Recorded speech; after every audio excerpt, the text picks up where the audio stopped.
Olá, sou Walter Schenkel, sou advogado em Curitiba, especialista em planejamento sucessório.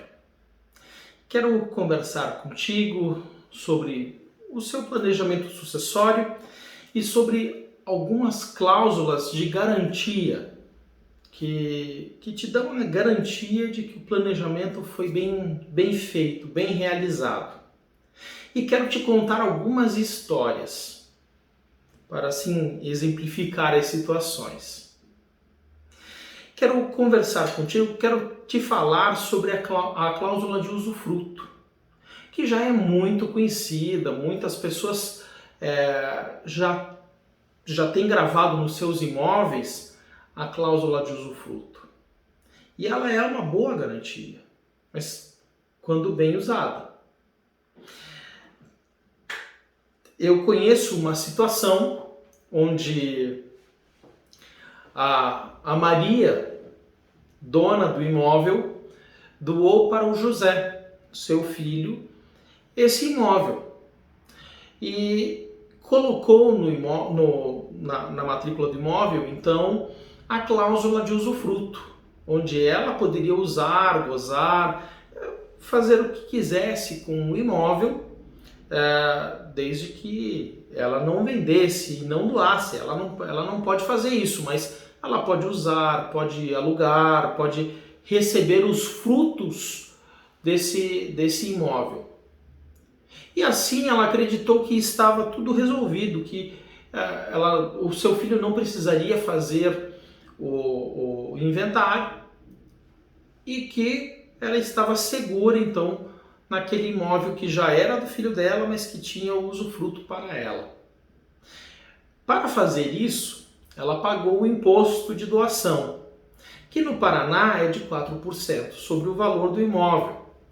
Então, imaginemos que seja um imóvel de 100 mil reais, ela pagou 4 mil reais. Tá? Um valor hipotético de 100 mil, ela pagou 4 mil para fazer essa doação.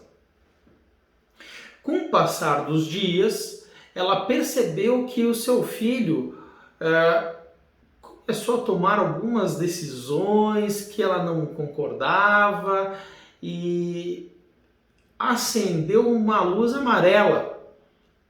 E ela pensou, bom, eu tenho uma cláusula de usufruto, mas eu quero saber um pouco mais. E então ela foi procurar um advogado. E ela descobriu que, mesmo tendo a cláusula de usufruto, o seu filho poderia vender aquele imóvel. Claro que o comprador só teria acesso ao imóvel após o seu falecimento, mas o fato é que ela, quando fez a doação, não imaginou que o filho pudesse vendê-lo. Mas a cláusula de usufruto não impede a venda. Ele vai impedir apenas que a pessoa que doou seja retirada do imóvel até o momento do seu falecimento. Preocupada com a situação, então ela chama o seu filho, a Maria chama o seu filho, José, e conversa com ele e pede para que ele desfaça a doação, para que ele faça a doação para ela. Ele aceita. Ambos vão no registro de imóveis, ele dessa vez faz a doação para ela, paga pela segunda vez o mesmo imposto. O imposto que deve ser pago apenas uma vez na vida, tá? Ou na morte, porque é o imposto de doação ou o imposto que é feito para o inventário. Então ele paga pela segunda vez, mais 4 mil reais, já são 8 mil reais. E assim os dias passam, a Maria está tranquila, até que ela venha a falecer. Quando ela falece, o seu filho, José, então tem que fazer o inventário, porque aquele imóvel é dele agora, ele é o herdeiro, mas ele precisa fazer o inventário. E ele paga pela terceira vez o imposto. O imposto que deveria ser pago apenas uma vez, pago 4 mil reais, foi pago 12 mil reais. Desconsiderando todo acréscimo que o imóvel possa ter tido no seu valor, né? toda a valorização de mercado. Então, sobre aquele imóvel deveria ser pago 4 mil reais, foi pago 12 mil, 8 mil reais a mais. Por causa de uma má utilização da cláusula de usufruto.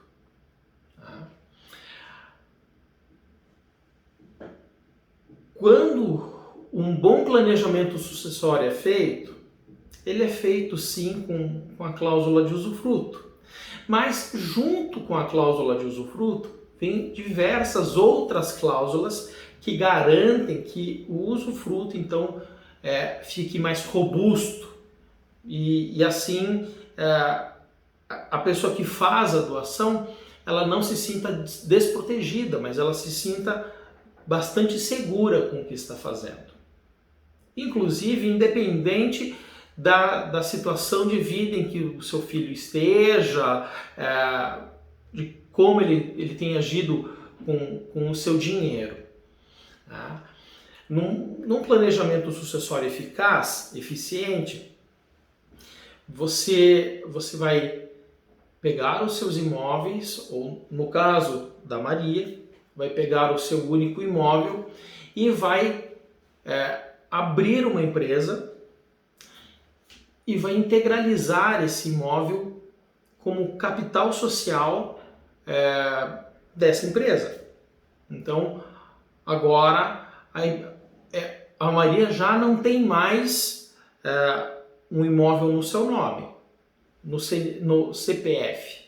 Agora, aquele imóvel está em propriedade de um CNPJ. A proprietária agora do imóvel já não é mais a Maria, mas é a empresa que a Maria montou. Esse é o primeiro passo. Após a Maria ter feito a integralização desse bem como cota de capital social, o segundo passo para um planejamento eficiente, eficaz, é ela fazer a doação das cotas para o seu filho. E nesse momento da doação é que são colocadas as cláusulas. A cláusula de usufruto, por exemplo, onde ela vai continuar a ter o direito de usufruto das cotas, dos bens que significam aquelas cotas de capital social. Tá? Que nada mais são do que o próprio bem imóvel que a Maria tinha e que ela integralizou na empresa. Mas além da cláusula de usufruto, que eu já te mostrei que mal utilizada gera muito custo, a Maria então, procurando alguém especializado, alguém que sabe o que está fazendo, conversou sobre a situação, contou toda a sua história de vida e esse advogado então disse, bom, além da cláusula de usufruto, nós podemos colocar a cláusula de inalienabilidade. O que vem a ser essa cláusula? Essa cláusula, ela impede do filho da Maria vender as cotas de capital social para qualquer pessoa antes da morte da Maria.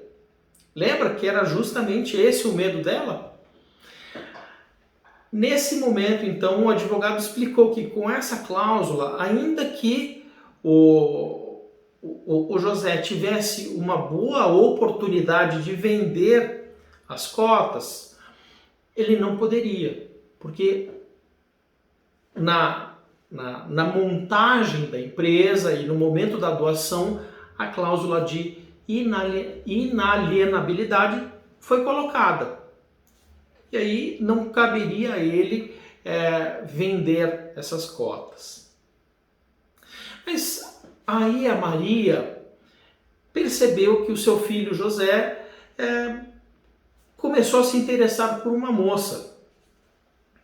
Mas a Maria era bastante ciumenta E essa moça também não demonstrava ser uma moça muito correta, muito cuidadosa com o seu lado financeiro. E a Maria logo pensou, eu não sei como vai ser esse casamento, mas eu é que não vou deixar essa moça, que hoje é uma moça querida para o meu filho, levar parte do meu bem.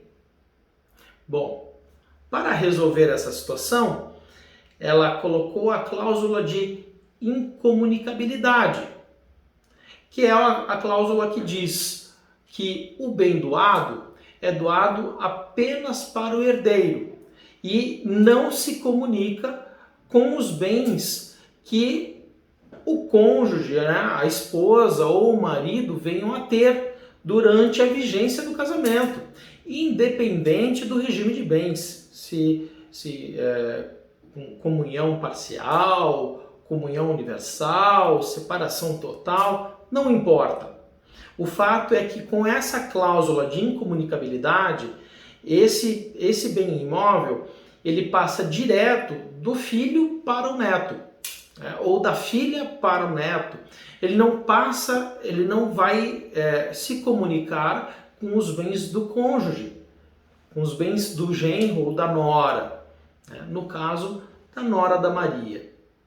Aí a Maria ficou mais tranquila. Mas ela pensou, bom, mas eu montei uma empresa, coloquei o imóvel dentro da empresa e doei todas as cotas para o meu filho. Eu não sou mais dona da empresa.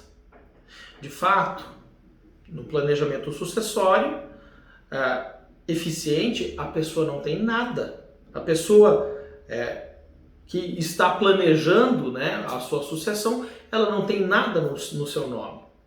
Mas ela vai ter a administração da empresa. Ela vai ser colocada como administradora da empresa.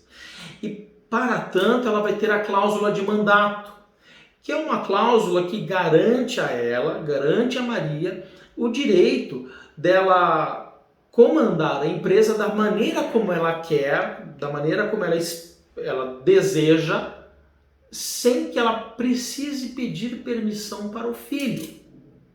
Porque pode ser que o filho também não queira que a mãe permaneça na administração e o filho é o sócio, o filho é o dono da empresa. Mas com a cláusula de mandato, a Maria não precisa pedir permissão para nada, ela já tem um mandato e ela pode decidir tudo sobre a empresa, que nada mais é do que o bem que ela construiu em vida. Então, essa é mais uma cláusula que dá a garantia, né? Então, nós já vimos aqui o usufruto, vimos a inalienabilidade, a incomunicabilidade, a cláusula de mandato, mas também ela vai ter uma cota dessa empresa. E essa cota vai ser chamada de Golden Share, que é a cláusula de ouro, a cota de ouro. Tá? Então, o seu filho, nessa situação, há um único filho, ele tem 100% da empresa. Ela vai ter uma cota, e essa cota será chamada de Golden Share. Essa cota supera todas as cotas do filho. Ainda que o filho venha a tomar alguma decisão sobre a empresa, porque ele tem 100% das cotas, ela, com essa Golden Share, deve superar o filho no valor das cotas. Mais uma garantia. Mas também acontece que a Maria, que já não tem o seu marido, porque o seu marido faleceu muito tempo antes dela ter montado esse sistema de proteção, de planejamento sucessório. Ela conhece uma pessoa, se interessa por essa pessoa e casa com essa pessoa. E tem mais um filho. Veja, ela já doou tudo para o José. Agora, o que é que ela vai deixar para o outro filho? Porque dentro do direito de família tem o que a gente chama de legítima, né? A divisão entre os herdeiros deve ser igual, né?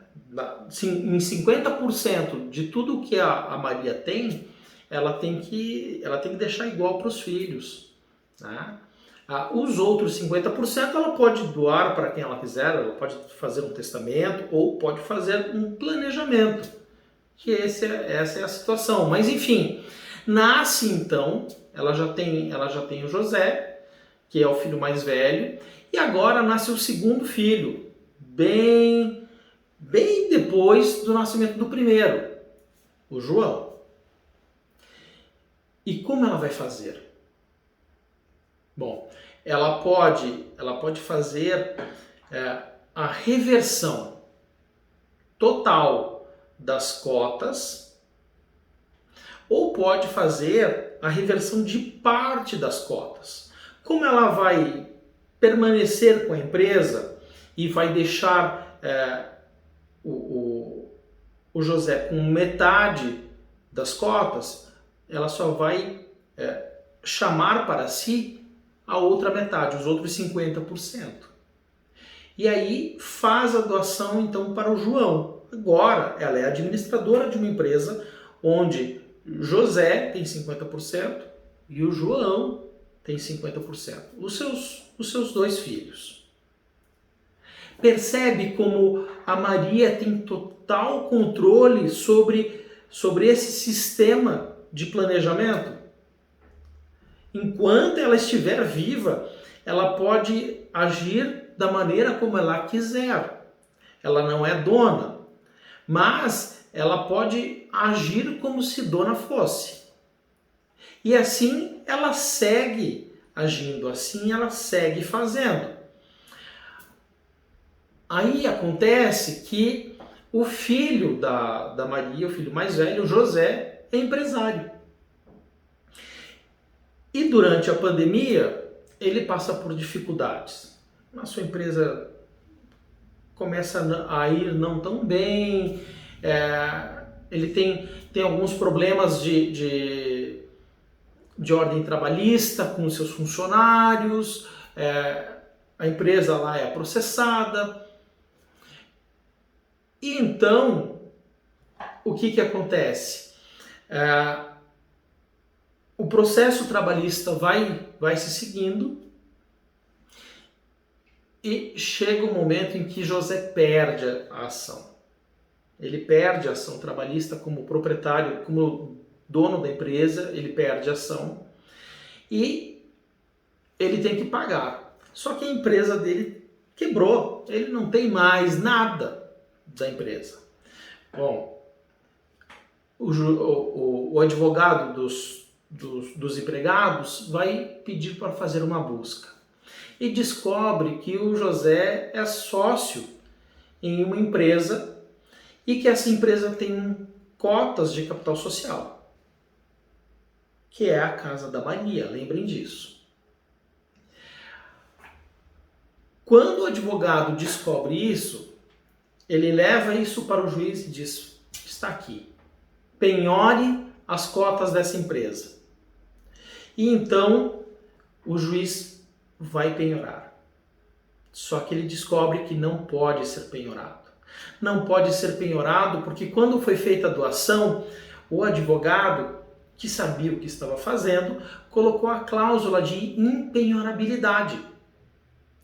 Então, qualquer revés que o filho ou os filhos da Maria tivessem no futuro, né, qualquer problema financeiro que eles tivessem no futuro, aquele bem estaria seguro.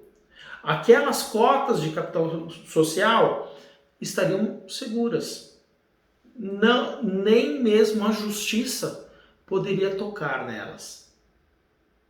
Percebe? Além dessas garantias, existem várias outras garantias, mas eu já estou falando aqui há cerca de meia hora e eu acredito que você já percebeu que um bom planejamento sucessório passa, em primeiro lugar, por você procurar alguém que saiba o que está fazendo, saiba como trabalhar com esse sistema de planejamento, que também é um sistema de segurança.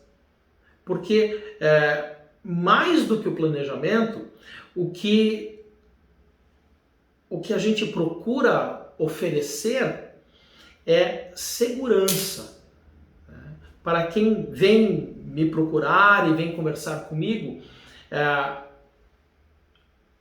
eu quero que a pessoa saia daqui segura do que está fazendo, certa de que não terá problemas futuros.